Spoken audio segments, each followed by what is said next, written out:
এটা সবচেয়ে তলব সীমা। দেখেন চেকবল ডিপোজিটে প্রচলিত মুদ্রা। আর M2 হলো এমন অনেক প্রধানত, যেমন saving deposit, small time deposit, small time deposit, money market mutual fund. Central bank হলো একটি সরকারি কর্তৃপক্ষ, দেন ফেড কেন্দ্রীয় ব্যাংক, এটার কর্তৃপক্ষ একটি দেশের অর্থ ব্যবস্থা নিয়ন্ত্রণ করে। আর ফেড হলো কেন্দ্রীয় ব্যাংক, দেশের ব্যাংকগুলো তদারকি করে, ব্যাংকগুলোর জন্য ল্যান্ডার অফ লাস্ট রিসোর্ট হিসেবে কাজ করে। কোনো ব্যাংক তারও সংকটে পড়ে কেন তাকে তার ঋণ স্থিতিশীলতা বজায় রাখে। ফেডারেল ব্যাংক অর্থনীতিতে মোট M1 M2 পরিমাণ নিয়ন্ত্রণ করে। অর্থের একটা নিজস্ব বাজার আছে যেখানে অর্থের সরবরাহ এবং অর্থের চাহিদা রয়েছে। যদি ফেড সীমাহীন অর্থ তৈরি করে এবং অর্থের সরবরাহ তার চাহিদার চেয়ে অনেক বেশি হয়ে যায়, মুদ্রাস্ফীতির ঝুঁকি। যদি ফেডারেল ব্যাংক সীমাহীন পরিমাণ অর্থ তৈরি করে এবং অর্থের সরবরাহ তার চাহিদার চেয়ে অনেক বেশি হয়ে যায়, তবে অর্থের মূল্য কমে যাবে। এর ফলে পণ্য বা সেবার দামটা একইভাবে বাড়তে থাকবে, যাকে ইনফ্লেশন বলে। যদি ফেডারেল ব্যাংক সীমাহীন পরিমাণ অর্থ তৈরি করে, অনেক পরিমাণ অর্থ তৈরি করে এবং অর্থের সরবরাহ তার চাহিদার চেয়ে অনেক বেশি হয়ে যায়, তবে অর্থের মূল্য কমে যাবে। মুদ্রাস্ফীতির ঝুঁকি। যদি ফেডারেল ব্যাংক সীমাহীন অর্থ তৈরি করে তখন এবং অর্থের সরবরাহ তার চাহিদার চেয়ে বেশি হয়ে যায়, অনেক বেশি হয়ে যায়, তো অর্থের মূল্য কমে যাবে। ফলে পণ্য বা সেবার দামটা একইভাবে বাড়তে থাকবে, যাকে মুদ্রাস্ফীতি বলে। যদি ফেড সীমাহীন পরিমাণ অর্থ তৈরি করে, অর্থাৎ অর্থের সরবরাহ তার চাহিদা চেয়ে বেশি মূল্য মুদ্রাস্ফীতি হবে, পণ্য তাহলে পণ্য বা সেবার দামটা একইভাবে বাড়তে থাকবে, যাকে মুদ্রাস্ফীতি বলে। মুদ্রাস্ফীতি জনসংখ্যা, বিশেষ করে দরিদ্র শ্রেণীর মানুষের ক্রয় ক্ষমতা মারাত্মকভাবে হ্রাস করে। ফেডের মূল্য লক্ষ্য অর্থের চাহিদা সরবরাহ মধ্যে এমনভাবে ভারসাম্য বজায় রাখা যেন অর্থনৈতিক প্রবৃদ্ধি ঘটে কিন্তু মুদ্রাস্ফীতি নিয়ন্ত্রণে থাকে।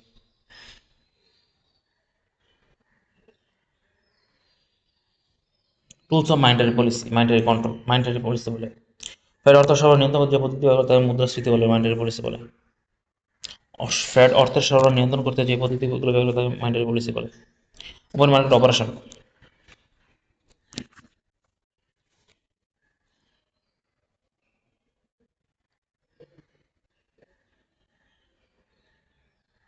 ফেডারেল লক্ষ্য হলো অর্থ চাহিদা এবং ভারসাম্য বাজারের জন্য অর্থনৈতিক প্রবৃদ্ধি কিন্তু মুদ্রাস্ফীতি নিয়ন্ত্রণ থাকে। ফেডারেল সবচেয়ে বেশি এটি ফেডারেল সবচেয়ে বেশি হাতিয়ার, অর্থাৎ ওপেন অপারেশন সবচেয়ে বেশি ব্যবহৃত হাতিয়ার। অর্থাৎ ফেডারেল ব্যাংক সাধারণ মানুষ বা ব্যাংকের ফেডারেল ব্যাংক কি করে, সাধারণ মানুষ ব্যাংক থেকে সরকারি বন্ড ক্রয় করে, সাধারণ মানুষ থেকে অথবা বন্ড থেকে সরকারি ট্রেজারি বন্ড ক্রয় করে। এতে করে বন্ড ক্রেতাদের বিক্রেতাদের হাতে অর্থ আসে, ফলে বাজারে অর্থ সরবরাহ বাড়ায়। আর অর্থ সরবরাহ কমাতে ফেড তাদের কাছে থাকা বন্ডগুলো বাজারে বিক্রয় করে। ফেডের হাতে থাকা বন্ডগুলো বাজারে বন্ড কিনলে তাদের অর্থ মানুষের বন্ড কিনলে তাদের নগদ অর্থ ফেডের কাছে চলে যায়, বাজার অর্থ সরবরাহ কমে যায়। Reserve requirement. রিজার্ভ ব্যাংকগুলো তাদের আমানতের একটা নির্দিষ্ট শতাংশ ফেডের কাছে জমা রাখতে হয় বা নিজেদের বন্ড সংরক্ষণ করতে বাধ্য থাকে। এই অর্থ তারা ঋণ দিতে পারে না, অর্থাৎ আমানতের একটা নির্দিষ্ট অংশ বন্ড রাখতে হয় অথবা ফেডের কাছে জমা রাখি। রিজার্ভ রিকোয়ারমেন্ট, রিজার্ভ রিকোয়ারমেন্ট বলে। অর্থ সরবরাহ বলতে অর্থ সরবরাহ কমাতে ফেড এই হার বাড়িয়ে দিলে ব্যাংকগুলোকে বেশি পরিমাণ অর্থ অলসভাবে জমা রাখতে হয়। ঋণ কম দিতে বাজার অর্থ সরবরাহ কমে যায়। ডিসকাউন্ট রেট, এই হলো সুদের হার যা ফেডারেল ব্যাংক বাণিজ্য ব্যাংকগুলোকে একটি জরুরি প্রয়োজনে ঋণ দেওয়ার সময় নেয়, যেই হারে ঋণ নেয়, যে হারে সুদ নেয়। অর্থ সরবরাহ কমাতে ফেড এই হার বাড়িয়ে দিলে ব্যাংকগুলোর জন্য ফেডের কাছে ঋণ নেওয়া ব্যয়বহুল হয়ে পড়ে, ফলে তারা কম ঋণ নেয় এবং বাজারে অর্থ সঞ্চালন দৃঢ় করে। কম ঋণ নেয় আর কি, ফলে তারা অর্থ সঞ্চালন দৃঢ় করে। আচ্ছা, যদি মুদ্রাস্ফীতির আশঙ্কা থাকে তবে ফেডের কী করা উচিত? তখন টাইট মাইন্ডারি পলিসি নিতে হবে, অর্থ সরবরাহ কমিয়ে দিতে হবে। বন্ড বিক্রয় করলে জনগণের হাতে চলে যাবে। যেমন বন্ড বিক্রয় করলে জনগণের হাতে বন্ড চলে যাবে, আর জনগণের হাতে থাকা ক্যাশ ব্যাংকের হাতে চলে আসবে, ফেডারের কাছে চলে আসবে। মুদ্রা অর্থব্যবস্থা হল অর্থনীতির প্রাণকেন্দ্র। মুদ্রানীতির বিভিন্ন হাতিয়ার ব্যবহার করে ব্যাংকগুলো নিয়ন্ত্রণ করে মুদ্রাস্ফীতিকে অর্থনীতি স্থিতিশীল রাখা। জানা আছে ইন্টারন্যাশনাল বাণিজ্য নিয়ে আলোচনা ঢুকবো এখন। International trade. এটা আন্তর্জাতিক বাণিজ্যের সবচেয়ে বাণিজ্য হলো মার্কিন জার্নালিজম, অর্থাৎ একটি দেশের সম্পদ সর্বাধিক করা। অর্থাৎ সেই সময় অর্থাৎ সম্পদ বিনিয়োগ করা হতো সোনা বা রূপার ভান্ডার দিয়ে। আগে সম্পদ বিনিয়োগ করতো সোনা প্লাস রূপার ভান্ডার দিয়ে। এই তথ্য অনুযায়ী একটা দেশকে অবশ্যই রপ্তানি সর্বাধিক করতে হবে, আমদানি সর্বনিম্ন করতে হবে। রপ্তানি সর্বাধিক করতে হবে এবং আমদানি সর্বনিম্ন করতে হবে।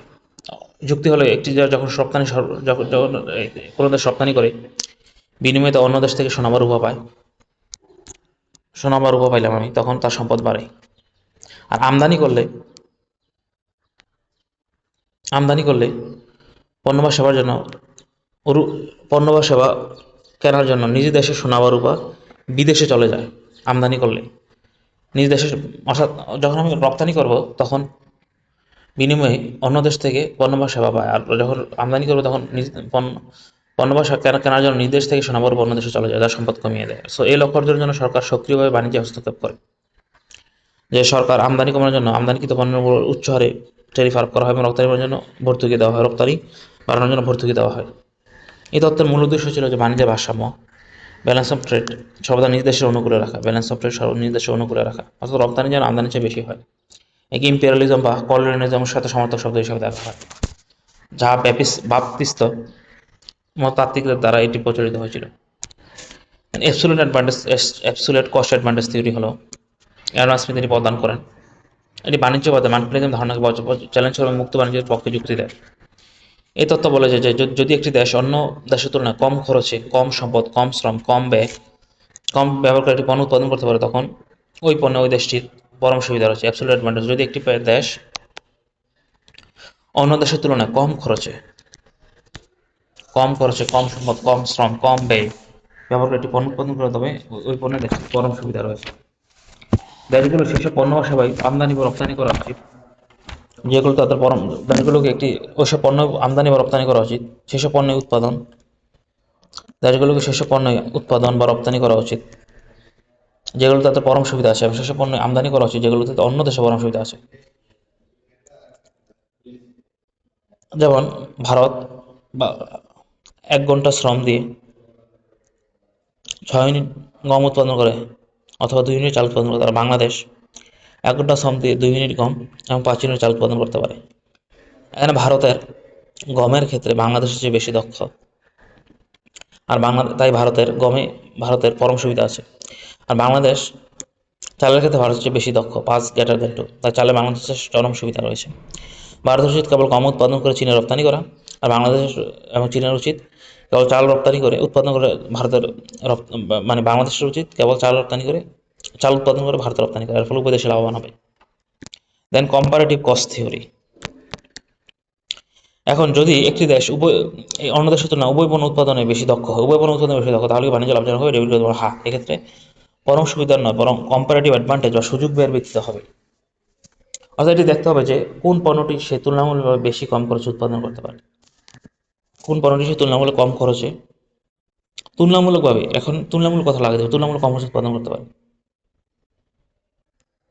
যেমন ভারত 1 ঘন্টা শ্রম দিয়ে 6 ইউনিট গম অথবা 4 ইউনিট চাল উৎপাদন করতে পারে, আর বাংলাদেশ 1 ঘন্টা শ্রম দিয়ে 1 ইউনিট গম অথবা 3 ইউনিট চাল উৎপাদন করতে পারে। এতে ভারতের গমে এবং চালে উভয় ক্ষেত্রেই বাংলাদেশ থেকে এগিয়ে। ভারতের উভয় পণ্যের অ্যাবসলিউট অ্যাডভান্টেজ রয়েছে, পরম সুবিধা রয়েছে, কিন্তু ভারতকে দেখতে হবে যে কোনটি উৎপাদন করা তার জন্য বেশি লাভজনক। যেমন ভারত 1 ইউনিট চাল উৎপাদন করতে 4/6,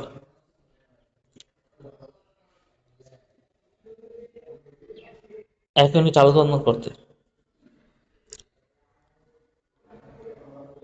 0.67 ইউনিট গম ত্যাগ করতে হয়। আমি যদি 1 ইউনিট চাল উৎপাদন করতে চাই, 1 ইউনিট চাল ছেড়ে দিলাম, আমি যদি 1 ইউনিট চাল উৎপাদন করি তাহলে আমাকে 6 ইউনিট গম ছাড়তে হয়। আচ্ছা, আমি যদি 4 ইউনিট চাল উৎপাদন করি তাহলে আমাকে 6 ইউনিট গম ছাড়তে হয়। আমি যদি 4 ইউনিট চাল উৎপাদন করি তাহলে আমাকে 6 ইউনিট গম ছাড়তে হয়।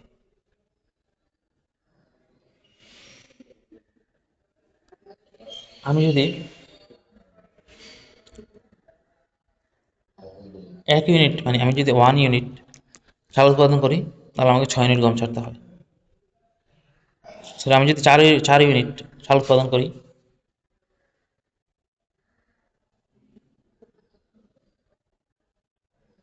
আমি 4 ইউনিট চাল উৎপাদন করে 6 ইউনিট গম গম উৎপাদন করতে পারবো না, ছেড়ে দিতে হবে।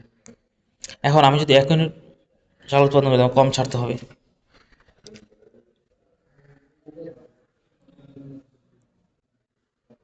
এখন চীনে এই তো চাল উৎপাদন করতে 4/6, 0.7 ইউনিট গম ত্যাগ করতে হয়। 1 ইউনিট চাল উৎপাদন করতে গেলে 0.7 ইউনিট গম উৎপাদন করতে হয়, গম ত্যাগ করতে হয় 1 ইউনিট চাল উৎপাদন করতে গেলে। এখন চীনে 1 ইউনিট চাল উৎপাদন করতে গেলে 0.33 ইউনিট গম ত্যাগ করতে হয়, অর্থাৎ চাল উৎপাদনের সুযোগ ব্যয় চীনে কম। চাল উৎপাদনের সুযোগ ব্যয় চীনে কম, কিন্তু ভারতে চাল উৎপাদনের সুযোগ ব্যয় বেশি। বিপরীতভাবে গমের ক্ষেত্রে ভারতের তুলনামূলক সুবিধাটা বেশি। সো রিগার্ডের তথ্য অনুযায়ী ভারতের উচিত তার সম্পূর্ণ মনোযোগ গমে দেওয়া আর এবং তা রপ্তানি করা, এবং চীনের উচিত চাল উৎপাদন করা এবং তা রপ্তানি করা।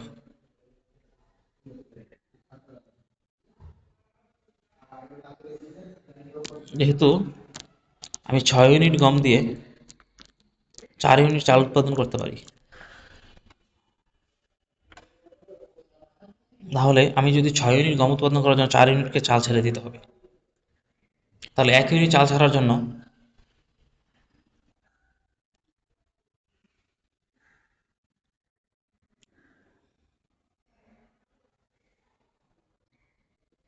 6 ইউনিট গম উৎপাদন করার জন্য 4 ইউনিটকে আমার চাল ছেড়ে দিতে, তাহলে 1 ইউনিট গম উৎপাদন করার জন্য আমাকে 0.67 চাল ছেড়ে দিতে হবে।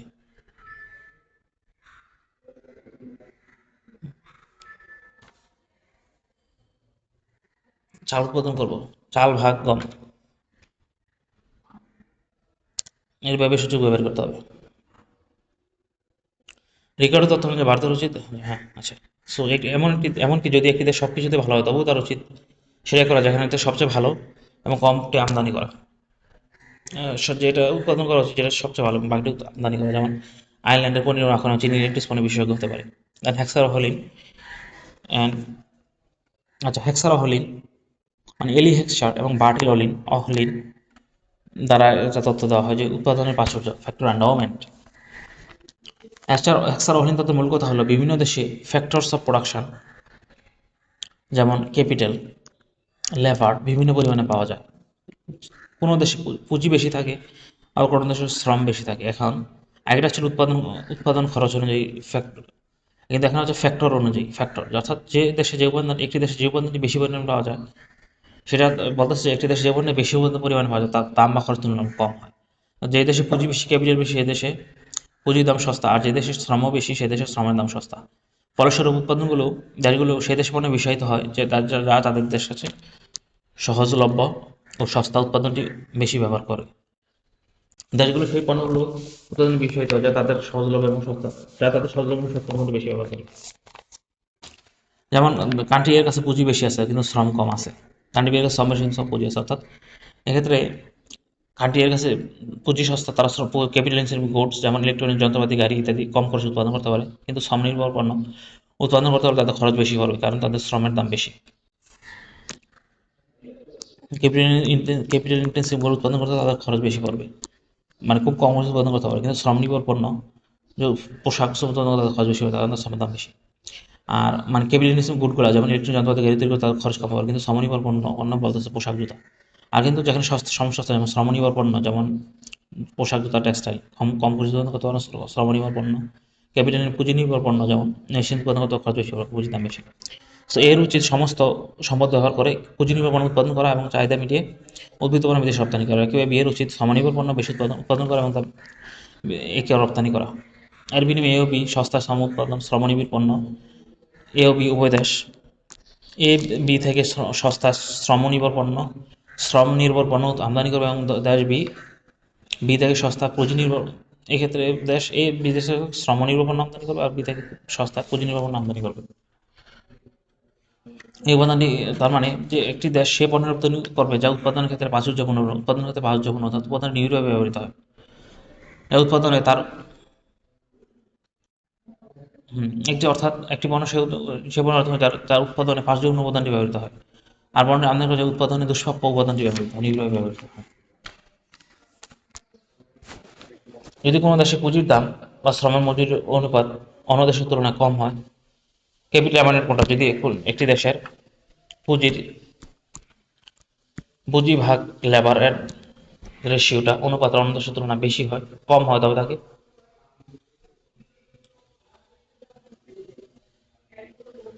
পুঁজির দাম ও শ্রমের দামের অনুপাত, পুঁজির প্রাইস অফ দ্য ক্যাপিটাল দামের অনুপাত অন্য দেশের তুলনায় কম হয়, তবে তাকে পুঁজি সমৃদ্ধ দেশ বলা হয়। দামের অনুপাত, এখানে পুঁজি সস্তা। যেমন একটা দেশের মোট পুঁজির পরিমাণ মোট শ্রমের অনুপাতকে বলা হয়। আর ফিজিক্যাল ক্রাইটেরিয়া, একটা হচ্ছে প্রাইস ক্রাইটেরিয়া, একটা হচ্ছে ফিজিক্যাল ক্রাইটেরিয়া, অর্থাৎ মোট পুঁজি এবং মোট শ্রমের অনুপাত অন্য দেশের তুলনায়, যদি কোনো দেশে মোট পুঁজি এবং মোট শ্রমের অনুপাত অন্য দেশের তুলনায় বেশি, তবে অন্য দেশের তুলনায় বেশি হলে তাহলে তার পুঁজি নির্ভর। আর যদি দামের ক্ষেত্রে যদি কম হয় তাহলে সেটাকে পুঁজি নির্ভর। যেমন দেশে অনুপাত চার দেশে বেশি যায়, তাহলে দেশে পুঁজি নির্ভর না। নিয়মটি প্যারাডক্স হলো, লিওনটি প্যারাডক্স হলো একটি অর্থনৈতিক পর্যবেক্ষণ যা বিখ্যাত হ্যাক্সার অহলি তত্ত্বকে চ্যালেঞ্জ করে। এই প্যারাডক্স আসলে ওয়েসলি লিন্টক, একজন রুশ আমেরিকান অর্থনীতিবিদ, 1953 সালে তিনি গবেষণা প্রকাশ করেন। মার্কেট বাণিজ্য ট্রেড প্যাটার্ন বিশ্লেষণ করেন গবেষণা। তিনি বলেন যে একটি দেশ সে সমস্ত পণ্য রপ্তানি করবে যা উৎপাদনে দেশটির প্রাচুর্যপূর্ণ উপাদানটি বেশি ব্যবহৃত হয়। একটি দেশ যা উৎপাদনে প্রাচুর্য উপাদানটি বেশি ব্যবহৃত হয়, সম্পূর্ণ আমদানি করে যা উৎপাদনে দেশ 200 বেশি উপাদান ব্যবহৃত হয়। অর্থাৎ ক্যাপিটাল লেবার কান্ট্রি তার পুঁজি নির্ভর পণ্য, মেশিনারি, গাড়ি ইত্যাদি রপ্তানি করবে, আর লেবার কান্ট্রি সমনির্ভর পণ্য রপ্তানি করবে।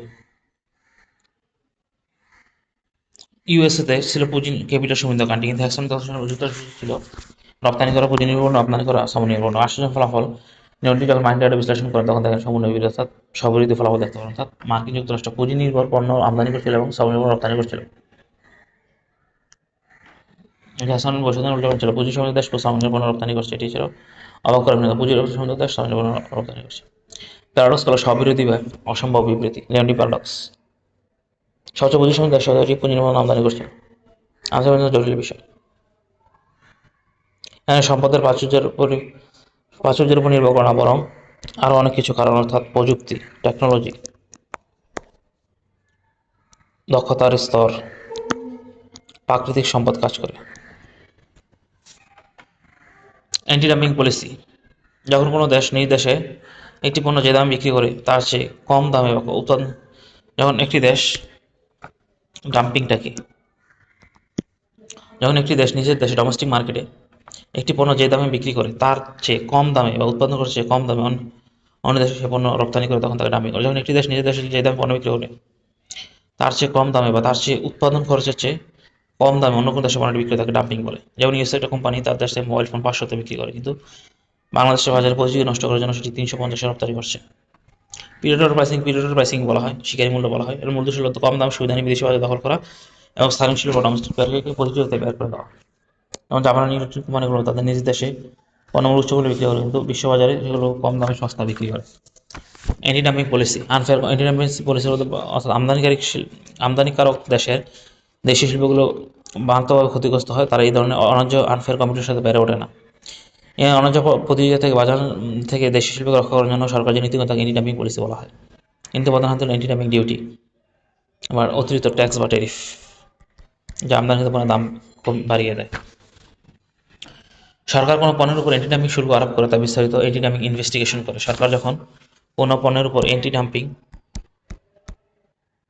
শুল্ক আরোপ করে তখন অ্যান্টি ডাম্পিং ইনভেস্টিগেশন করতে হয়, অর্থাৎ ডিরেক্টর জেনারেল ট্রেড রেমেডিস। তদন্তে প্রমাণ হতে হয় যে ডাম্পিং সত্যিই ঘটেছে এবং এর ফলে দেশীয় শিল্পের ক্ষতি হচ্ছে। ডাম্পিং সত্যিই ঘটেছে এবং দেশীয় শিল্পের ক্ষতি হচ্ছে। অ্যান্টি ডাম্পিং শুল্ক হলো normal value minus export price. Export প্রাইসটা কম, তো এটা বিয়োগ হবে নিজ দেশে বিক্রিত পণ্য মূল্য মাইনাস এক্সপোর্ট প্রাইস, যে পার্থক্যটা সেটাই, এটা দুটো সমান হওয়া উচিত। রপ্তানিকারক কোম্পানি তার নিজ দেশে যে পণ্যটি দাম বিক্রি করে, আর তার সেই দেশে সে অনুরূপ সিমিলার পণ্য একটি অনুরূপ পণ্যের, এবং তবে সেই দেশে একটি অনুরূপ পণ্যের, আর যদি বিক্রি না হয় তখন অনুরূপ পণ্যের ক্ষেত্রে তাহলে উৎপাদন খরচ একটা যুক্তিপূর্ণ উপযোগ্য সামগ্রী নির্ধারণ করা হয়। যেমন একটা মোবাইল কোম্পানি নিজ দেশে পণ্যটি 9,000 টাকাতে বিক্রি করে, কিন্তু বাংলাদেশে রপ্তানি করে 7,000 টাকাতে। নিজ দেশে করে 9,000 টাকা বেচে আর বাংলাদেশে বেচে 7,000 টাকা, তখন 2,000 টাকার অ্যান্টি ডাম্পিং শুল্ক আরোপ করবে। ফলে দাম বেড়ে 9,000ই হয়ে যাবে, যা স্থানীয় কোম্পানিগুলো সমান সুবিধা দেবে। অ্যান্টি ডাম্পিং দেশকে সুরক্ষা দেওয়ার জন্য সাধারণত কোনো শুল্ক নয়, বিশ্ব বাণিজ্য ব্যবস্থা দ্বারা আরোপিত নির্দিষ্ট প্রতিকার ব্যবস্থা, যে শুধু অন্যায্য ডাম্পিং প্রমাণিত হলে তা ব্যবহার করা হয়।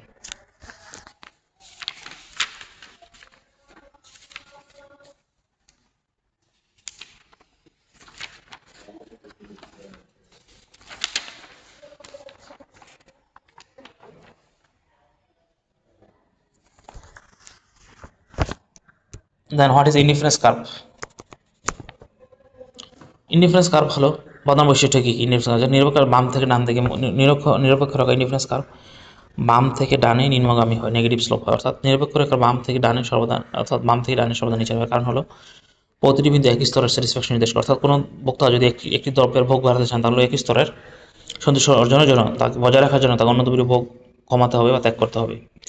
যদি বক্তা একটা বিন্দুতে এক্স আছে এবং 10টা ওয়াই আছে, এখন তিনি যদি বি বিন্দুতে 2টি এক্স ভোগ করে যেতে চান, তাকে সন্তুষ্ট রাখতে হলে তাকে ওয়াইয়ের ভোগ কমাতে হবে, যেমন 60টি ওয়াই।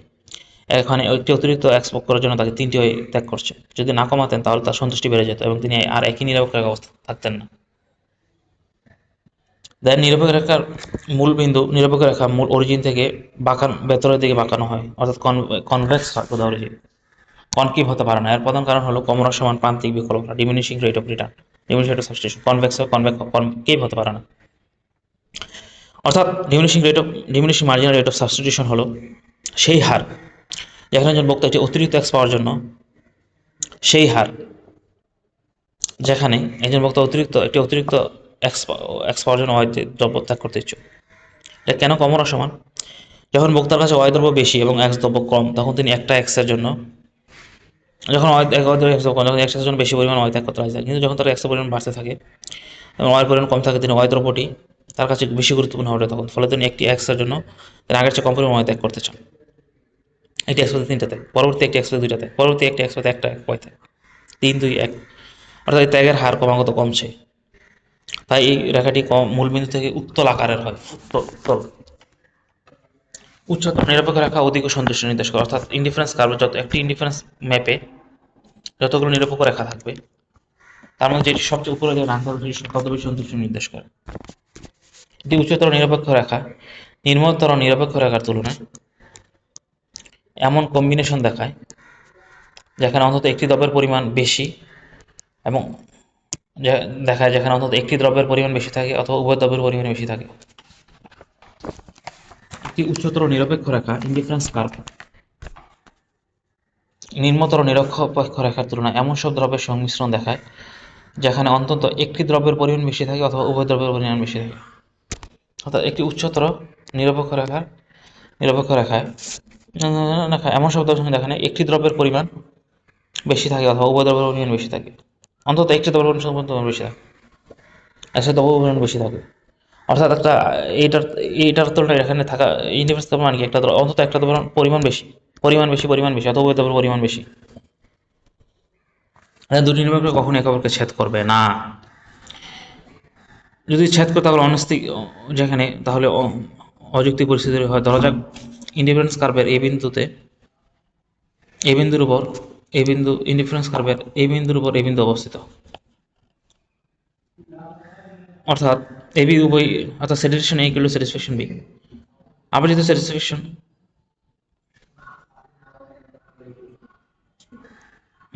আবার যেহেতু আচ্ছা এখানে অবস্থিত আবার যেহেতু এই বিন্দু সমান, তাহলে স্যাটিসফ্যাকশন A = স্যাটিসফ্যাকশন B, আবার স্যাটিসফ্যাকশন এখানে A = স্যাটিসফ্যাকশন C। এটা অসম্ভব, কারণ দুটি নিরপেক্ষ রেখা বি এবং সি দুটি ভিন্ন নিরপেক্ষ রেখা অবস্থান এবং তৃতীয় বৈশিষ্ট্য অনুযায়ী উচ্চতর রেখার নিম্ন রেখাতে বেশি সন্তুষ্টি দেওয়ার কথা। সো নিরপেক্ষ রেখা কোনো ছেদ করতে পারে না, এটা যৌক্তিক অ্যাবসার্ডিটি তৈরি করে, তাই বলে নিরপেক্ষ রেখা ছেদ করে না। তারপর নিরপেক্ষ রেখা কখনো এক্স অ্যাক্সিসকে ইন্টারসেক্ট করে না, অর্থাৎ এই মডেলের মূল ভিত্তি হলো দুটি এক্স এবং গুড ওয়াই বিভিন্ন সংমিশ্রণে ভোগ করছে। এই মডেলের মূল ভিত্তি হলো বক্তা দুটি দ্রব্যের এক্স এবং ওয়াই বিভিন্ন সংমিশ্রণে ভোগ করছে, অর্থাৎ যদি ওয়াই বক্তা দুটি দ্রব্যের সংমিশ্রণ ভোগ করছে, যদি ওয়াই অক্ষকে স্পর্শ করে তাহলে তো শুধু ওয়াই কিনছে আর এক্স দ্রব্যের ভোগ শূন্য, আর যদি এক্স অক্ষকে স্পর্শ করে তাহলে শুধু এক্স কিনছেন ওয়াই শূন্য, অর্থাৎ যদি বক্তা আবার একটি দ্রব্য ভোগ করেন তবে নিরপেক্ষ দ্বৈত সংমিশ্রণের মূল ধারণাকে লঙ্ঘন করে। সে ইউটিলিটি ইউটিলিটির ধারণাটি বিল কারমোডি অর্থনৈতিক উপযোগিতার চারটি প্রধান প্রকার নিয়ে আলোচনা করেছে। ইকোনমিক ইউটিলিটি হলো কোনো দ্রব্য বা সেবা ভোগ করার মাধ্যমে একজন ব্যক্তি যে টোটাল স্যাটিসফ্যাকশন লাভ করেন। এটা পরিমাপ করে যে একটা নির্দিষ্ট চাহিদা বা পূরণের জন্য একটি ব্যক্তির কী পরিমাণ ফুলফিলমেন্ট প্রয়োজন। একটি নির্দিষ্ট চাহিদা বা পূরণ করার জন্য একটি ব্যক্তির ইউটিলিটি কি নির্দেশ করে যে এটি পরিমাপ করে যে একটি নির্দিষ্ট চাহিদা অথবা অভাব পূরণের জন্য একজন ব্যক্তির কী পরিমাণ ফুলফিলমেন্ট প্রয়োজন। ফর্ম ইউটিলিটি হলো যে একটি পণ্যের রূপ বা কার্যকারিতা থেকে রূপ বা কার্যকারিতা ভোক্তা যে মূল্য বাড়ান পণ্যটি কি তার প্রতিশ্রুতি কাজটি সঠিকভাবে করে। যেমন একটি পেপার ক্লিপ এটি কাগজ ধরে রাখতে পারে, একটা ধাতব পেপার ক্লিপে মরিচা পড়তে পারে, তাই প্লাস্টিকের রঙিন কাপড় মূল্যে ফর্মাল ইউটিলিটি বেশি হতে পারে। তাই প্লাস্টিক রঙের ডিজাইন ক্লাবের কিন্তু এমন ডিজাইন ক্লব তৈরি করার সময় যার জন্য কাতার অতিরিক্ত মূল্যতে রাজি হবেন না। ফর্মালিটি হলো প্রকৃত রূপ বা কার্যকারিতা ভোক্তা যে ইউটিলিটি। টাইম ইউটিলিটি হলো যখন কোনো কোম্পানি ভোক্তার চাহিদা বা প্রয়োজনে সঠিক মুহূর্তে পণ্য বা সেবা সরবরাহ করে। যেমন আগে সিনেমা দেখতে হলে ভিডিও যেত হতো, সিডিভিডি মিলে আসা শুরু হলো। এখন তো অন ডিমান্ড অর্থাৎ স্ট্রিমিং সার্ভিসের মানে দর্শকরা এখন মুহূর্তে সপ্তাহান্তে ঘরে বসে প্রিমিয়াম মূল্যে দেখতে পারেন। এটি টাইম ইউটিলিটির চূড়ান্ত উদাহরণ। পণ্য বা সেবার চাহিদা প্রয়োজনের সঠিক মুহূর্তে উপলব্ধি করা। এটি হলো প্লেস ইউটিলিটি হলো এমন স্থানে পণ্য বা সেবা সরবরাহ করা অ্যাভেলেবল করা যাতে পেতে খুব সহজে অ্যাক্সেস পেতে পারে। কোকাকোলার বিশ্বব্যাপী তাদের দাঁতের বিসর্জন গ্রহণ করেছে, হাতের নাগালে কোক পৌঁছে দেওয়া। এ শুধু মুদি দোকানই নয়, খেলার ইভেন্ট, দূরবর্তী ভেন্ডিং মেশিন, সর্বত্র। পজিশন ইকুইলিটি হলো পণ্যের মালিকানা যেন সঠিক সময়ে ব্যবহার করতে পারেন, পণ্যের মালিকানা বা সেটি সঠিক সময়ে ব্যবহার করতে পারার মাধ্যমে যে ভোক্তার যে মূল্যবান সঠিক সময় ব্যবহার। যেমন আইফোন ব্যাক অর্ডারে থাকে, যখন আপনি যখন ফোনটি গেছে মালিকানা পাইলেন, কিন্তু যখন সেটা হাতে এক মাস অবধি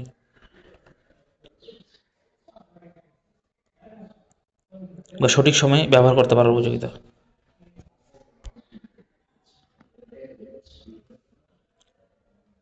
যেমন ইউটিউব যন্ত্রাংশের ঘাটতি, একটি নতুন গাড়ি কেনার জন্য সেরা অভিজ্ঞতা হলো সাবিনার সাথে সাথে চালিয়ে যাওয়া যায়, কিন্তু যদি গাড়ির টাকা জমা দেওয়া 30 থেকে 60 দিন অপেক্ষা করতে হয় তবে পজিশন ইউটিলিটি মারাত্মকভাবে কমে যায়। অর্ডার আচ্ছা সঠিক সময় ব্যবহার করতে পারা, পণ্য মালিকানা সঠিক সময় ব্যবহার করে পজিশন ইউটিলিটি। অর্থনৈতিক উপযোগিতা বৃদ্ধি করার জন্য ব্যবসাগুলি উচিত মুনাফা মার্জিন এবং ব্যবসায়িক প্রবৃদ্ধি।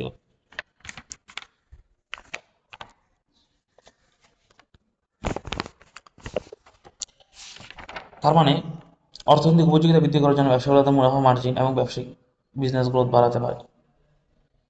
অর্থনৈতিক উপযোগিতা বৃদ্ধি করার মাধ্যমে হলো ভারসাম্য। এর মানে হলো যে ব্যবসা সর্বোচ্চ মানে সব ধরনের উপযোগিতা প্রদান করতে পারে। যদি কোনো ব্যবসা তার গ্রাহকের চেয়ে বেশি উপযোগিতা প্রদান করতে চায় তাদের খরচ বেড়ে যায়, মুনাফা কমে যায়। আবার যদি কম উপযোগিতা প্রদান করে তার গ্রাহকের চাহিদা পূরণ হয়, তখন ব্যবসায়ী বুঝতে হবে যে গ্রাহকরা ঠিক কতটুকু উপযোগিতা দাবি করছে, সে অনুযায়ী চারটি উপযোগিতার মধ্যে যে কোনো ভারসাম্য খুঁজে বের করতে হবে।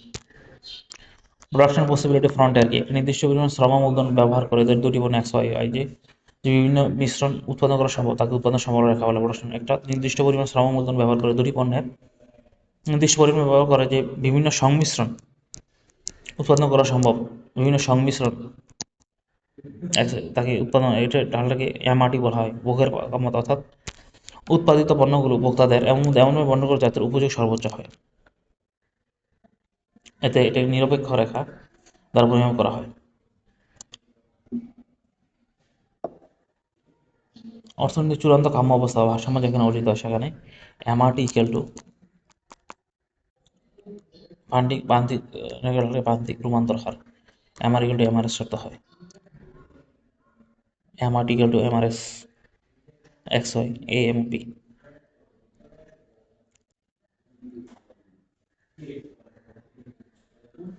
দেন ব্লিস পয়েন্ট হলো যে বিন্দুতে সার্বিক উপযোগ সম্ভাবনা রেখা সর্বোচ্চ স্তরের সমাজ কল্যাণ নিরপেক্ষ রেখা স্পর্শ করে এমআরটি ইকুয়াল টু এমআরএস হয়, তাকে ব্লিস বিন্দু বলে বা কল্যাণ বিন্দু বলা হয়।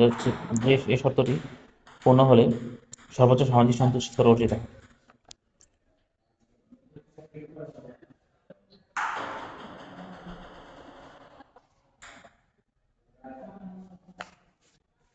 নর্মেটিভ স্টেটমেন্ট টুর্নামেন্টের বিবৃতি যা মূলত মতামত বা নৈতিকতা বা নীতির উপর ভিত্তি করে দেওয়া হয়। মতামত এটি বর্ণনা করে পৃথিবী কেমন হওয়া উচিত। এই ধরনের বিবৃতি বা পরীক্ষা যাচাই করা যায় না। পজিটিভ স্টেটমেন্টের বিবৃতি যা পরীক্ষা যাচাই করা যায়। নর্মাটিভ স্টেটমেন্ট নীতি নৈতিকতা বিবৃতি এমনটি বিবৃতি মতামত বা অপিনিয়ন বা নীতি নৈতিকতার উপর ভিত্তি করে দেওয়া হয়। নর্মাটিভ স্টেটমেন্ট যেমন যারা কাজ করতে সক্ষম কিন্তু করছে না, তাদের অর্থ প্রদান করা ভুল এবং অন্যায়। বিবৃতি এবং ভুল এবং অন্যায় শব্দগুলো ব্যবহার করা হচ্ছে সম্পূর্ণরূপে অনৈতিক অবস্থান, ব্যক্তিগত মতামত, এটি তথ্য ভিত্তি করা সম্ভব নয়। জাতীয় সাহায্য করার জন্য তাদের কর বাড়ানো উচিত। এখন উচিত শব্দটি মূল থাকে, পরীক্ষা মানে সত্য নয়।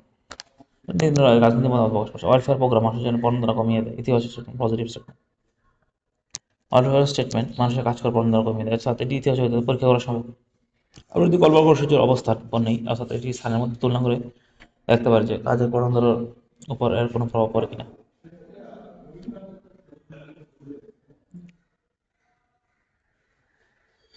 সরকার কর্মসূচির জন্য ধনীদের উপর কর বাড়ালে অর্থনীতি বৃদ্ধি পায়। সরকার কর্মসূচির জন্য ধনীদের উপর কর বাড়ালে এটিও কি ইতিহাসে এই ধরনের পরীক্ষা করা যায়। অর্থনীতি যেসব দেশের সাথে গ্রহণ করছে তারা যারা গ্রহণ করেনি তাদের অর্থনীতি প্রবৃদ্ধি তুলনা করে সেই বিবৃতি যাচাই করা যায়। কর বাড়ালে মূল বর্তমান নামকরণের মতামত নৈতিকতা ভালো মসজিদ উচিত মসজিদ ভালো মন্দ অর্থাৎ এটি পরীক্ষাযোগ্য নয়। এখানে গঠন বা কারণ কার্য সম্পর্কিত সত্যমিত হতে পারে। ঘটনা পজিটিভ হলো পজিটিভ ইকোনমিক্স হলো positive statement, positive normative economics, positive economics হলো ঘটনা বা কার্যকারণ সম্পর্কিত সত্য বা মিথ্যা পরীক্ষা যাচাইযোগ্য। ভ্যালু থিওরি ক্লাসিক্যাল অর্থনীতিতে মধ্যে শ্রমকে মূল্যের প্রাথমিক উৎস হিসেবে বিবেচনা করা। অ্যাডাম স্মিথ এবং ডেভিড রিকার্ডোর মধ্যে ক্লাসিক্যাল অর্থনীতিতে প্রস্তাবিত লেবার ভ্যালু থিওরি একটি পণ্য সম্পূর্ণরূপে নির্ভর করে তা উৎপাদন করতে মোট কতখানি শ্রম ব্যয় হয়েছে তার উপর। একটি পণ্য বা সেবার মূল্য নির্ভর করে। এই মতবাদে শ্রমকে মূল্যের প্রাথমিক উৎস হিসেবে বিবেচনা করা। শ্রমকে মূল্যের প্রাথমিক উৎস হিসেবে বিবেচনা করা হয়, অর্থাৎ অ্যাডাম স্মিথ ও ডেভিড রিকার্ডোর মত অনুসারে এটি পণ্য বা সেবার মূল্য নির্ভর করে মূল্য সম্পূর্ণ নির্ভর করে ওই পণ্য উৎপাদন করতে কী পরিমাণ শ্রম ব্যয় হয়েছে তার উপরে। যেমন একটি চেয়ার তৈরি করতে যদি 10 ঘন্টা শ্রম লাগে, তাহলে সেই চেয়ার মূল্য 10 ঘন্টার, তবে সেই চেয়ারের মূল্য সেই 10 ঘন্টার শ্রমের উপর ভিত্তি করে নির্ধারিত হবে। নিউ ক্লাসিক্যাল অর্থনীতিতে মার্জিনাল প্রোডাক্টিভিটি থিওরির উপর জোর দেওয়া, অর্থাৎ এখানে শ্রমের মূল্য নির্ধারিত হয় অতিরিক্ত 1 ইউনিট শ্রম নিয়োগের ফলে মোট শ্রমের মূল্য নির্ধারিত হয় অতিরিক্ত 1 ইউনিট শ্রম নিয়োগের ফলে অতিরিক্ত যে মোট যে অতিরিক্ত অবদান যুক্ত প্রান্তিক অবদান হয় তার দ্বারা শ্রমের মূল্য প্রান্তিক।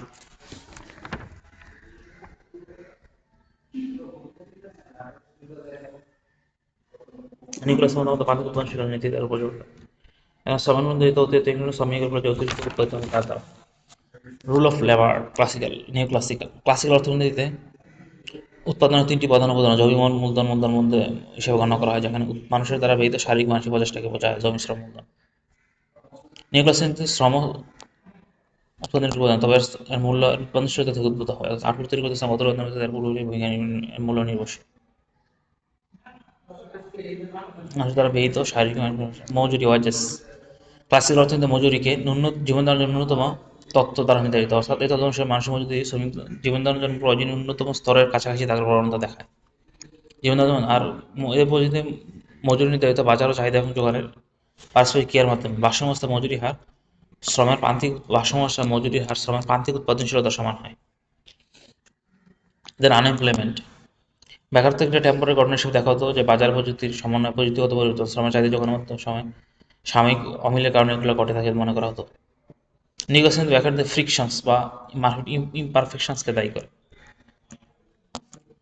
যেমন ন্যূনতম মজুরি আইন, শক্তিশালী শ্রমিক ইউনিয়ন বা দক্ষতার অমিল যা বাজারকে স্বাভাবিক ভাষায় বোঝাতে বাধা দেয়।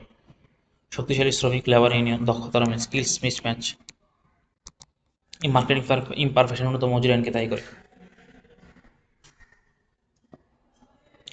দেন ক্লাসিক্যাল অর্থনীতি 1870 সালে নিউ ক্লাসিক্যাল অর্থনীতির আবির্ভাব ঘটে, যেখানে বিশেষ করে ব্যক্তিগত আচরণ সম্পদের বড় ধারণা ইন্ডিভিজুয়াল বিহেভিয়ার এবং সম্পদের বন্টনে ব্যবহার করে নিয়ে আসে। ইউটিলিটি বা সন্তুষ্টি কোনো সুষ্ঠু ধারণা ছিল না, তাদের কাছে অর্থনৈতিক ভারসাম্য মূলত ওয়েলথ এবং সুদের উপর নির্ভরশীল ছিল। অর্থনৈতিক ভারসাম্য নিউ ক্লাসিক্যাল অর্থনীতিবিদ একটি কেন্দ্রীয় ধারণার উপর প্রতিষ্ঠিত। এখানে অর্থনৈতিক ভারসাম্য নির্ধারিত হয় চাহিদা এবং যোগান দ্বারা অর্থাৎ চাহিদা আসে উপযোগিতা থেকে, উপভোক্তা সন্তুষ্টি উপযোগিতা থেকে, যোগান আসে উৎপাদন ব্যয় থেকে। উৎপাদন ব্যয় থেকে। ক্লাসিক্যাল অর্থনীতিতে মূল্য নির্ধারিত কস্ট অফ প্রোডাকশন দ্বারা, মানে আচ্ছা, চাহিদা চাহিদা এতে অর্থনীতি ভারসাম্যের চাহিদা যখন ভারসাম্য দ্বারা, চাহিদা আসে সন্তুষ্টি থেকে, ভোক্তার সন্তুষ্টি থেকে চাহিদা আসে, আর যোগান আসে উৎপাদন ব্যয় থেকে, তাতে এর মধ্যে।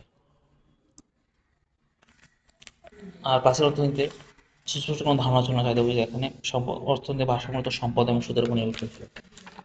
সুদ আগে থেকেই ছিল, সম্পদ এবং সুদের উপর ছিল। আর এখানে ইউটিলিটিকে অর্থনীতি কেন্দ্র প্রতিষ্ঠিত করে, চাহিদা যোগান দ্বারা, চাহিদা আসে চাহিদার সাথে সন্তুষ্টি থেকে, সাথে রিলেটেড, চাহিদার উপযোগী থেকে, যোগান আসে উৎপাদন ব্যয় থেকে। আর মূল্য মূল্য নির্ধারিত হতো কস্ট অফ প্রোডাকশন দ্বারা, মূল্যকে এটি ইন্ট্রিনসিক বৈশিষ্ট্য হিসেবে ধরা হতো, অথবা মূল্য equal to cost. New classical অর্থনীতিতে আগে মূল্য নির্ধারিত হচ্ছে উৎপাদন ব্যয় দ্বারা, আর এখানে মূল্য চাহিদা যোগান দ্বারা, অর্থাৎ কোনো বস্তুর মূল্য শুধু উৎপাদন খরচ করে তার উপর, অর্থাৎ মানুষ কী পরিমাণে উপযোগিতা পাচ্ছে এবং বাজার তার যোগান কেমন তার উপর নির্ভরশীল। মূল্য ইকুয়াল টু উপযোগিতা, লিকুইডিটি, ইউটিলিটি, প্রফিট। মুনাফা সংজ্ঞায়িত করা হয়তো পেমেন্ট টু দ্য ক্যাপিটালিস্ট, অর্থাৎ ক্যাপিটাল মূলধন ব্যবহারের জন্য যে অর্থ প্রদান করে তাই মুনাফা। এটি ক্লাসিক্যালি তত্ত্ব সবগুলি তত্ত্ব। মূল্য ইকুয়াল টু ব্যয়, তাই ব্যয়ের অতিরিক্ত মুনাফা, ব্যয় অতিরিক্ত মুনাফা কোথা থেকে আসে? অর্থাৎ মূলধন, ক্যাপিটাল মূলধন ব্যবহারের জন্য যে অর্থ প্রদান করা তাই মুনাফা ছিল ক্লাসিক্যাল অর্থনীতি। নিউ ক্লাসিক্যালে ধারণা সহজ, মোট রাজস্ব থেকে ব্যয় বেশি হয়, মোট রাজস্ব ব্যয় বেশি তার মুনাফা, পণ্যের চাহিদা যোগান বেশি হয়। রেশনালিটি, অর্থাৎ ভোক্তার উপযোগিতা পছন্দ নিয়ে এসে কাজ করেন, যুক্তিবাদী আচরণ, এই ধারণাটাও তত্ত্ব অনুপস্থিত। এই তত্ত্বে এটি মতবাদ প্রদান হয়েছে, ধারণা অর্থনীতি সম্পর্ক যুক্তিবাদী আচরণ, রেশনালিটি, অর্থাৎ তার লক্ষ্য হলো উপযোগিতা, ইউটিলিটি ম্যাক্সিমাইজ করা, আর ফার্মার মুনাফা সর্বোচ্চকরণ করা, ভারসাম্য। ফান্ডামেন্টাল ডিফারেন্স হলো ম্যাক্রো অর্থনীতিতে ভারসাম্য অর্জিত হয় সে বিন্দু যেখানে সঞ্চয় ইকুয়াল টু বিনিয়োগ, ক্লাসিক্যাল অর্থনীতিতে সঞ্চয় ইকুয়াল টু বিনিয়োগ। আর নিউ ক্লাসিক্যালতে ভারসাম্য যেতে হয় যেখানে চাহিদা এগুলো যোগান, ম্যাক্রো ইকোনমিতে এই রেডিও রিয়েল সাপ্লাই।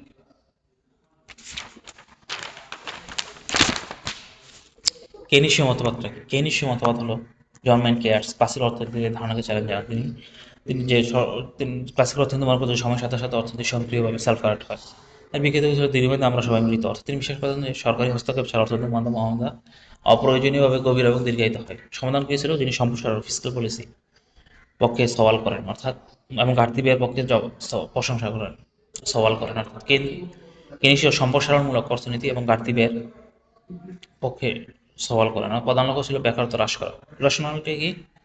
যে অর্থনৈতিক অনিশ্চয়তার সময় ব্যবসায়ী বিনিয়োগ করে দ্বিধাবোধ করে। অর্থনৈতিক অনিশ্চয়তার সময় কেইন্স তখন মনে করতেন যে সরকার উচিত এই সময় ব্যয় বাড়িয়ে অর্থনীতিকে চাহিদাজনিত বেকারত্ব থেকে রক্ষা করা, চাহিদা ঘাটতিজনিত বেকারত্ব থেকে রক্ষা করা। অর্থনৈতিক অনিশ্চয়তার সময় ব্যবসায়ী বিনিয়োগ করতে ভয় পায়। অর্থাৎ সরকার ব্যয়গুণক প্রভাব মাধ্যমে মোট চাহিদা প্রাথমিক ব্যয়ের চেয়ে বাড়িয়ে তোলে, যা অর্থনীতি দ্রুত পুনরুদ্ধার করতে সাহায্য করে। সরকার ব্যয়গুণক প্রভাবের মাধ্যমে মোট সামগ্রিক চাহিদা, এগ্রিগেট ডিমান্ড প্রাথমিক ব্যয়ের চেয়ে অনেক বেশি বাড়িয়ে তোলে। মোট সামগ্রিক চাহিদা প্রাথমিক ব্যয়ের চেয়ে অনেক বেশি বাড়িয়ে তোলে, অর্থনীতি পুনরুদ্ধার করে। কেস মনে করতেন বিনিয়োগ শুধু সুদের উপর নির্ভরশীল করে না, বরং এটি মূলত বিজনেস কনফিডেন্স, ভবিষ্যতের প্রত্যাশার উপর নির্ভরশীল। অর্থাৎ মূলধনী পণ্যের চাহিদা সুদের উপর অস্থিতিস্থাপক। আর ওরাকে অর্থাৎ আপনি অনুকূল পরিস্থিতি তৈরি করেন না, সুদের হার কমিয়ে সংস্থাগুলোকে ঋণ নেওয়ার উৎসাহিত করতে পারেন। কিন্তু আপনি যখন জোরদের উপর বিনিয়োগ করতে চান তখন তারা যদি না তাদের নিজের যখন জোর করে ঋণ দিতে পারবে, বিনিয়োগ করতে পারবে না যদি না তাদের নিজের আত্মবিশ্বাস ফিরে আসে। তিনি মনে করেন বিনিয়োগ শুধু সুদের উপর নির্ভর করে না, এটি ব্যবসায়িক কনফিডেন্স, ভবিষ্যতের গুরুত্বপূর্ণ নির্ভরশীল। এডিএস মডেল, কেনিশীয় মডেলে মজুরি এবং উপকূল দাম স্টিকি ডাউন, অর্থাৎ উন্নত মজুরি আইন চুক্তি বা বিভিন্ন কারণে দাম মজুরি সহজে নিচের দিকে নামতে পারে না, স্টিকি।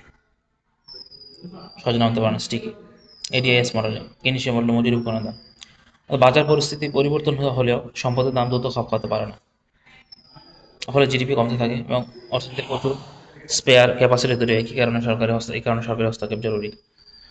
বাজার পরিস্থিতি পরিবর্তন হলে সম্পদের দাম দ্রুত খাপ খাওয়াতে পারে, ফলে জিডিপি কমতে থাকে। লিকুইডিটি তারল্য মুদ্রানীতি সীমিতভাবে কার্যকর হতে পারে। কেন্স মনে করেন তারল্য ফাঁদের কারণে সুদের হার একটি নির্দিষ্ট নিচে নামানো যায় না, সে পর্যায়ে মুদ্রাস্ফীতি তেমন সফল হয় না। একটি নির্দিষ্ট নিচে নামানোর জন্য মুদ্রাস্ফীতি সফল হয় না। মনিটারিজম ভিউতে আমেরিকার অর্থনীতি অনুযায়ী মিল্টন ফ্রিডম্যান কেনিশিয়ান অর্থনীতির কঠোর সমালোচক ছিলেন। তিনি মনিটারিজম মুদ্রা আদর্শ ভূমিকা পালন করেন। মূল্যস্ফীতি নিয়ন্ত্রণের জন্য কেন্দ্রীয় ব্যাংকের মানি সাপ্লাই নিয়ন্ত্রণে গুরুত্ব দেয়। মূল্যস্ফীতি নিয়ন্ত্রণ অর্থাৎ কেন্দ্রীয় চালক, মুদ্রাবাদীদের মতে অর্থনীতি প্রবৃদ্ধির মূল চালক হলো অর্থ সরবরাহের হার। অর্থাৎ মুদ্রানীতির প্রধান কাজ হলো মানি সাপ্লাই নিয়ন্ত্রণ করা। অর্থনীতি অর্থ সরবরাহ বৃদ্ধি মুদ্রাস্ফীতির কারণ অর্থাৎ অর্থের পরিমাণ তথ্য মুদ্রানীতি মানব অর্থ প্রচলনের গতি স্থির থাকে। অর্থ সরবরাহ বাড়লে উৎপাদন স্বল্পমেয়াদী উৎপাদন বাড়তে পারে, কিন্তু দীর্ঘমেয়াদে বাড়লে অর্থ সরবরাহে মূল্যস্ফীতি বাড়ে। কেনেসের মতো মুদ্রাবাদী বিশ্বকরণ বিনিয়োগ সিদ্ধান্তের মতো সংস্থাগুলো সুদ হার দ্বারা প্রভাবিত। এডিএস মডেল মুদ্রাবাদী বিশ্বকরণ বাজার ইনহেরেন্টলি স্টেবল, অর্থনীতি সীমিত মুদ্রাবাদী বিশ্বকরণ বাজার স্টেবল এবং অর্থনীতিতে সীমিত সরকারের হস্তক্ষেপ বাঞ্ছনীয়। কেনেসের মতে মূল্য অনমনীয় অর্থাৎ মূল্য ধারণের বিরুদ্ধে মুদ্রাবাদী মনে করেন দাম নমনীয় অর্থাৎ তার বিশেষ করে সরকার পূর্ণ নিয়োগের স্তরে তারা মনে করেন যে সেলফ কারেকশন, যে অর্থনীতি সর্বদা দীর্ঘমেয়াদী পুনর্নিয়োগ স্তরে ফিরে আসে, অর্থাৎ অর্থ সরবরাহ বাড়লে এডি বাড়ে, সর্বমাধ্যে জিডিপি বাড়ে, দাম বাড়লে শ্রমিকের উচ্চ মজুরি দাবি করে, ফলে এরিয়া সাপ্লাই যোগান বামে কমে যায়, ফলে অর্থনীতি পুনর্নিয়োগ স্তরে ফিরে আসে, কিন্তু শুধুমাত্র উচ্চ মূল্য স্তরে। যদি এগ্রিগেট ডিমান্ড কমে যায়, সর্বমধ্যে জিডিপি কমে যায়, বেকারত্ব কমে, তখন কম মজুরি মেনে নিতে বাধ্য হয়, এখানে ডানে সরে যায়, অর্থনীতি আবার সঙ্গে পুনর্নিয়োগ স্তরে ফিরে আসে। সেলফ কারেকশন, যে অর্থ যদি সরবরাহ বাড়ে, সামগ্রিক চাহিদা বাড়ে, স্বল্পমেয়াদী জিডিপি বাড়ে, কিন্তু দাম কমলে দাম বাড়লে শ্রমিকের উচ্চ মজুরি দাবি করে, স্বল্পমেয়াদী যখন বামে সরে আসে, ফলে অর্থনৈতিক পুনর্নিয়োগ স্তরে আবার ফিরে আসে। কিন্তু যদি এডি কমে যায়, তাহলে স্বল্পমেয়াদে জিডিপি কমে, বেকারত্ব বাড়ে, তখন কম মজুরি আনতে বাধ্য হয়, অর্থনীতি আবার সঙ্গে চাহিদা হ্রাস পায়, এটি কমে যায়।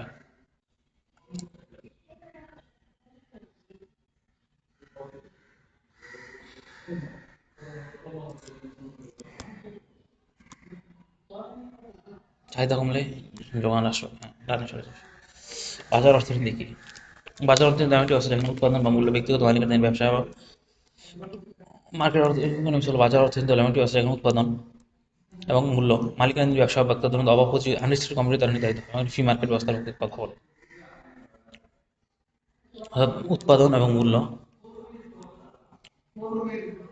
মূল্য মালিকানাধীন ব্যবসা ভোক্তাদের মধ্যে অবাধ প্রতিযোগিতা দ্বারা নির্ধারিত হয়।